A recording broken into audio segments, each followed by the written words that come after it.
আল্লাহ পাকের রাসূল সাল্লাল্লাহু আলাইহি ওয়াসাল্লাম জানিয়ে দেন আমার উম্মতি যদি আমি নবী আমার উপরে একবার দরুদ পড়ে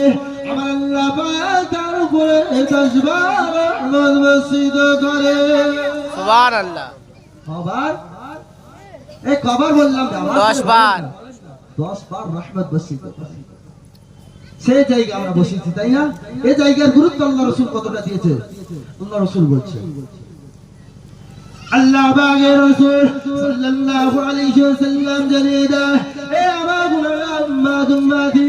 তোমরা শুনে রাখো আমি রাসূলুল্লাহ পাক জবানে জানিয়ে দিই আমি রাসূলুল্লাহ পাক জবানে জানিয়ে দিই আমার গুনাহগার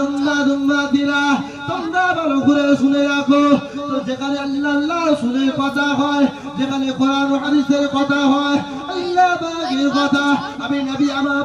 কথা যেখানে আলোচনা হয় ওখানে আল্লাহ পাকের রহমত বর্ষিত হয় জোরে বলেন সুবহানাল্লাহ আর কি জোরে হবে না সুবহানাল্লাহ সুবহানাল্লাহ কি হয় ওখানে কি বললাম রহমত বর্ষিত হয়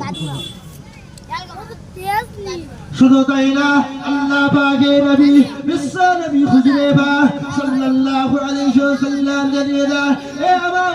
উম্মতিরা তোমরা শুনে রাখো যেখানে কোরআন ও হাদিসের আলোচনা হয় আমি নবী পাক আমার কথা হয় শুধু তাই না আমার আল্লাহ পাক তিনি সৃষ্টিকর্তা তারও কথা হয় কোরআন ও হাদিসের যেখানে কথা হয় ওই জায়গাটার নাম আমি রাসূলুল্লাহ জানিয়ে দিই ওই জায়গাটার নাম হলো রিয়াদুল জান্নাহ জোরে বলেন না সুবহানাল্লাহ আর তুই জোরে হবে না সুবহানাল্লাহ তাহলে এই জায়গাটার নাম কি দিয়েছে আল্লাহ রাসূল আওয়াজ করে বলেন না জান্নাতের নাম নিতে কষ্ট রিয়াদুল জান্নাহ এখানে বসলে আল্লাহ রাসূল কি বলছে আল্লাহ পাকের রাসূল জানিয়ে দেয় এ আমার গুনাহগার উম্মতিরা যেখানে কোরআন ও হাদিসের আলোচনা হয় ওই জায়গায় যদি তোমরা বসো আমার গুনাহগার উম্মতিদেরকে বলি আল্লাহ রাসূল বলছে তোমরা যদি ওই জায়গায় বসো আমি রাসূলুল্লাহ জানিয়ে দিই ওই জায়গায় বসলে আমার আল্লাহ পাক প্রত্যেকের জীবনের সগীরা গুনাহগুলোকে maaf করে দেয় জোরে বলেন না সুবহানাল্লাহ একটু জোরে হবে না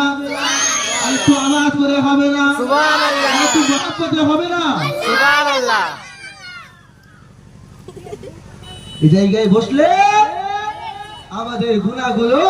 আমার আল্লাহ পাক maaf করবে আরেকবার জোরে বলেন না সুবহানাল্লাহ শুধু তাই না আল্লাহ পাকের নবী বিশ্ব নবী হুজুরে পাক সাল্লাল্লাহু আলাইহি ওয়াসাল্লাম জানিয়ে দেন যেখানে কোরআন ও হাদিসের আলোচনা হয় ওই জায়গায় যদি আমার গুনাহগার উম্মতিরা বসে আমি রাসূলুল্লাহ জানিয়ে দিই ওই জায়গায় যদি বসে আমি আল্লাহ পাকের রাসূল জানিয়ে দিই আল্লাহ পাক আমাকে দুনিয়া জমিনে পাঠিয়েছে আমি রাসূলুল্লাহ জানিয়ে দিই ওই জায়গায় বসলে আমার আল্লাহ পাক সগীরা গুনাহগুলোকে maaf করে দেয় শুধু তাই না ওই জায়গায় বসে কেউ যদি একবার খালিস নিয়ে তওবা করে আমার আল্লাহ পাক